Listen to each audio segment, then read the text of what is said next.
ہر قسم کے تمام حاجتوں کو پورا فرما، اپنا تعلق ہمیں نصیب فرما، اپنی رضا ہمیں نصیب فرما۔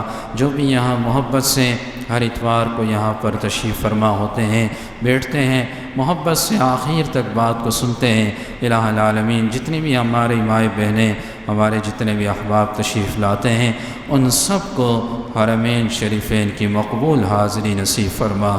وصلی اللہ تعالی علی خیر خلقہ محمد وعلی آلہ وصحبہ اجمعین، آمین برحمتک یا ارحم الراحمین۔